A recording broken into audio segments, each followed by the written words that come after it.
2 rounds of heavy rain on the way. We're going to go hour by hour, the second of which could get a little dicey for us in South Texas. Let me show you what we look like on the hill. We've got a good south and southeast wind pouring in, some humidity outside tonight. Just as I say it, the flags are lying still. I swear just a moment ago they were moving pretty good. Out at the airport, they're moving at about 13 miles per hour. 78. Skies are still mostly cloudy, but a little break in the clouds, but a lot of humidity. See that dew point, 67.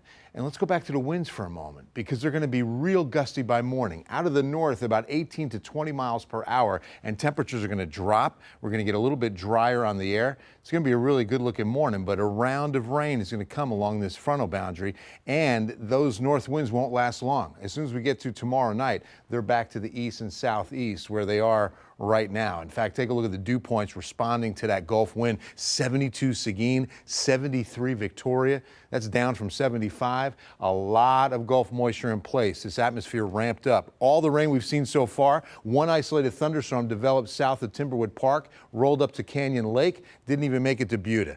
It rained itself out. Didn't go severe. There was a little bit of lightning with it, but what a day in central Texas. Grapefruit-size hail reported, and now moving through Waco and east towards Bryan College Station. None of this is under warning. Looks pretty impressive, but you can already see some of the amounts of lightning dying out a little bit, so this is weakening.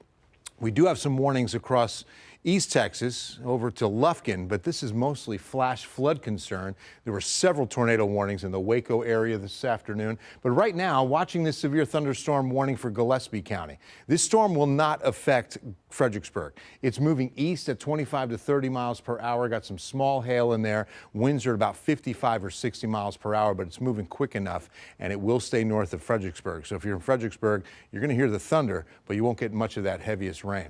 All right, so here's the upper level low. This is the anchor of this entire system. You see that huge counterclockwise swirl just wrapping that moisture into it. And as it's moving east, I'm already starting to see it open up just a little bit. So that's a good sign as far as the intensity on some of these storms tonight. But we're expecting a line to develop. Here's future radar. 2 a.m. from Austin stretching south now into our area. And you can see from about Bandera towards Uvalde pushing into the city by 4 a.m.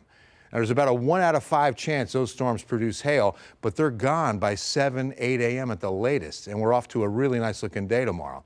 But then another front comes in Friday night, and you can see this is Friday night at 8 p.m. and some pretty good storms at Austin, south to Pleasanton and Tilden, and then dropping closer to the city later in the night and heading into 2:30 a.m. Saturday. We could have some lingering showers on Saturday morning.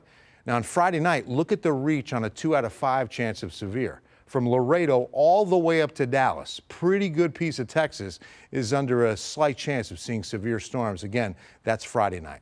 7-day forecast, I'll call it Fiesta favor, mainly because we've seen most of this rain around the events. So in other words, a beautiful Friday for Fiesta Battle of Flowers, a beautiful Saturday night for Fiesta Flambeau. Now, in between, overnight, that rain 70% gone by morning, 82 and sunny. Friday's going to be windy, too. South winds at 20, 84. Rain chance 40% late that night. Beautiful Saturday, beautiful Sunday, beautiful Monday. You get it. Nate Ryan's got sports after a quick break.